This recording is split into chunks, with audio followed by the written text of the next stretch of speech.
तो आज मैं आपको एक अनोखी रहस्यमय कहानी सुनाऊंगा। अगर आप चैनल पर नए हैं तो अभी सब्सक्राइब कर ले तथा कहानी पूरा देखे। अंत में एक अनोखा रहस्य छुपा है। धन्यवाद। तो सुनिए।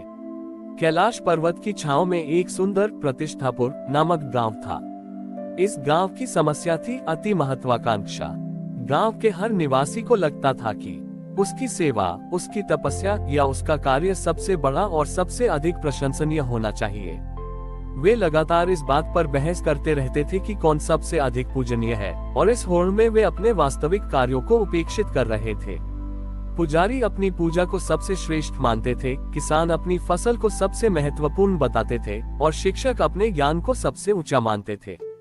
इस अहंकार भरी होड़ के कारण गांव में ईर्ष्या और अशांति फैल गई थी। इसी गांव में सेवा भाव नामक एक वृद्ध व्यक्ति रहता था, जो अत्यंत गरीब था। सेवा भाव चुपचाप सबकी मदद करता था। वह पुजारियों के लिए फूल चुनता था, किसानों के लिए पानी लाता था और शिक्षकों के लिए लकड़ी काटता था। वह कभी किसी से प्रशंसा नहीं मांगता था। जब प्रतिष्ठापुर की अशांति चरम पर पहुंची, तो महादेव ने देखा कि समस्या सेवा में नहीं बल्कि सेवा के प्रदर्शन में है। महादेव ने अपने प्रिय नंदी को बुलाया। नंदी हमेशा शांत और विनम्र रहते थे और उनकी सेवा महादेव के लिए मौन और सतत थी। महादेव ने नंदी से कहा, नंदी, प्रतिष्ठापुर में सब स्वयं को सबसे बड़ा साबित करने में लगे हैं। उन्हें ये सिखाना होगा कि सच्ची महानता मौन सेवा में है, प्रदर्शन में नहीं। नंदी ने विनम्रता से सिर झुकाया और गांव की ओर चल दिए। महादेव ने नंदी को कोई अस्त्र नहीं दिया, बल्कि उनके कंठ से एक कोमल मीठी ध्वनि निकाली। ये ध्वनि नंदी के भीतर समा गई। नंदी सीधे प्रतिष्ठापुर पहुंचे। गांव के लोग उन्हें देखकर उत्साहित हुए और हर कोई नंदी को अपनी सबसे महान सेवा दिखाना चाहता था। पुजार छोटी ईयो ने उन्हें सोने के आसन पर बैठाना चाहा और किसानों ने उन्हें सबसे अच्छी फसल अर्पित करनी चाहिए। लेकिन नंदी चुपचाप उन सभी को अनदेखा करते हुए सीधे उस गरीब वृद्ध सेवाभाव के पास चले गए, जो चुपचाप एक टूटी हुई कुटिया की मरम्मत कर रहा था। नंदी ने सेवाभाव के चरणों को छुआ और उनके कंठ में छिपी महादेव की कोमल ध्वनि बाहर निकली। ध्वनि ने कहा, हे सेवक, तुम्हारी सेवा सबसे महान है, क्योंकि यह स्वार्थ और प्रदर्शन के बिना है। तुम वही कर रहे हो जो मैं कैलाश पर करता हूँ, मौन और निरंतर पोषण। इसके बाद नंदी ने गांव के बीचों बीच खड़े होकर एक अद्भुत कार्य किया। नंदी ने अपनी पीठ फेर ली और गांव से दूर कैलाश की ओर मुख करके खड़े हो गए। नंदी ने जोरदार पर विनम्र वाणी में कहा, मैं महादेव का वाहन हूँ, पर मेरी सेवा यह नहीं है कि मैं उनसे प्रशंसा पाऊं। मेरी सेवा यह है कि मैं उनकी ओर मुख करके रहूं, ताकि उनका ध्यान संसार की ओर बना रहे। मैं तुम्हें सिखाता हूँ कि सबसे बड़ी सेवा वह है जो निष्काम हो। जिस प्रकार मैं महादेव की ओर मुख करता हूँ, तुम सेवा भाव की ओर मुख करो। नंदी के इस मौन कृत्य से गांव के लोगों को गहरा सदमा लगा। उन्हें एहसास हुआ कि वे जिस सेवा के लिए लड़ रहे थे, वह तो स्वार्थ से भरी थी। उन्हें समझ आया कि नंदी ने सबसे बड़ी सेवा तो उन गरीब वृद्ध की पहचान कर दी। सभी ने अपना अहंकार त्याग दिया और सेवा भाव के चरणों में झुक गए। उन्होंने सीखा कि सच्ची सेवा का मूल्य प्रशंसा नहीं बल्कि समर्पण होता है। महादेव ने उस गांव को आशीर्वाद दिया और कहा कि अब से वह सेवाग्राम कहलाएगा और नंदी को केवल वाहन नहीं बल्कि मौन समर्पण का प्रतीक माना जाएगा। सेवाग्राम में मौन समर्पण का पाठ सीखने के बाद लोग अब नंदी की शिक्षाओं का पालन कर रहे थे।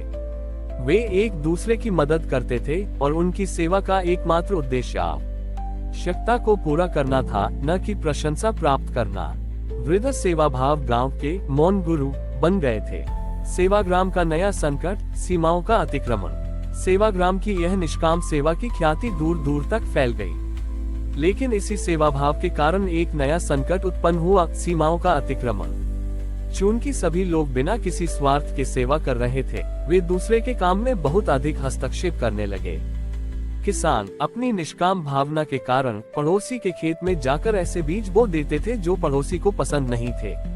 शिक्षक छात्रों के भले के लिए उन्हें इतना पढ़ाते थे कि वे थक जाते थे और अपनी रुचि का त्याग कर देते थे। पुजारी मंदिर की सफाई के नाम पर दूसरों के घरों को भी साफ करने लगते थे। हर कोई यह सोचता था कि वह दूसरे का भला कर रहा है, लेकिन इस अत्यधिक हस्तक्षेप और बिना मांगी गई सेवा के कारण लोगों की व्यक्तिगत स्वतंत्रता समाप्त होने लगी। गांव में प्रेम तो था पर घुटन भी थी। लोगों को लग रहा था कि वे अब अपने जीवन के मालिक नहीं हैं। सेवाभाव और नंदी की शिक्षा को याद करते हुए वृद्ध सेवाभाव ने महादेव को पुकारा।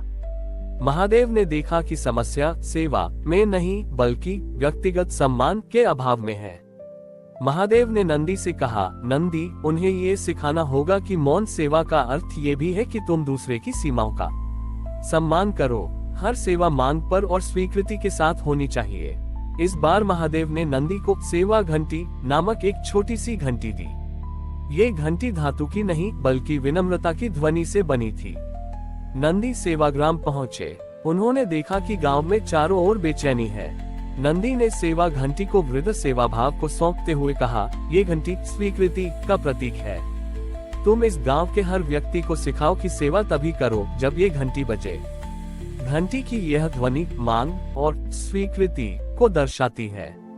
नंदी ने गांव के लोगों को एकत्र किया और कहा, मेरी मौन सेवा का अर्थ यह नहीं था कि तुम दूसरों के जीवन में बिना अनुमति हस्तक्षेप करो। सच्ची सेवा वह है जो आवश्यकता को पूरा करे, इच्छा को नहीं थोपे। नंदी ने समझाया, सेवाभाव आज से गांव के केंद्र में बैठेंगे। जब भी किसी को किसी चीज की वास्तविक आवश्यकता हो तभी वह जाकर सेवाभाव से कहे और सेवाभाव ये घंटी बजाएंगे। घंटी की ध्वनि ही तुम्हारे लिए सेवा का आदेश होगी। गांव के लोगों ने इस नए नियम को अपनाया। शुरू में उन्हें अजीब लगा पर धीरे धीरे उन्हें इसका महत्व समझ में आया। तारांकन जब किसान को बीज चाहिए होते थे तभी घंटी बजती थी। तारांकन जब शिक्षक को लकड़ी चाहिए होती थी तभी घंटी बजती थी। इस प्रक्रिया से हस्तक्षेप समाप्त हो गया। लोगों ने सीखा कि व्यक्तिगत स्वतंत्रता का सम्मान करना भी मौन सेवा का एक अंग है। अब उनकी सेवा केवल शारीरिक नहीं बल्कि विचारों से भी अनुशासित थी। महादेव ने इस परिवर्तन को देखकर कहा कि नंदी ने सिखाया है कि सच्ची सेवा मौन होती है पर अंधा नहीं। हमारी और भी आध्यात्मिक एवं अनोखी कहानियां देखने के लिए हमारे चैनल पर जाएं तथा धार्मिक एवं पौराणिक अनोखी कहानियां हमारे चैनल पर है। कृपया जाके देखें तथा हमारे चैनल को सब्सक्राइब करके रखें और वीडियो लाइक जरूर करें। धन्यवाद।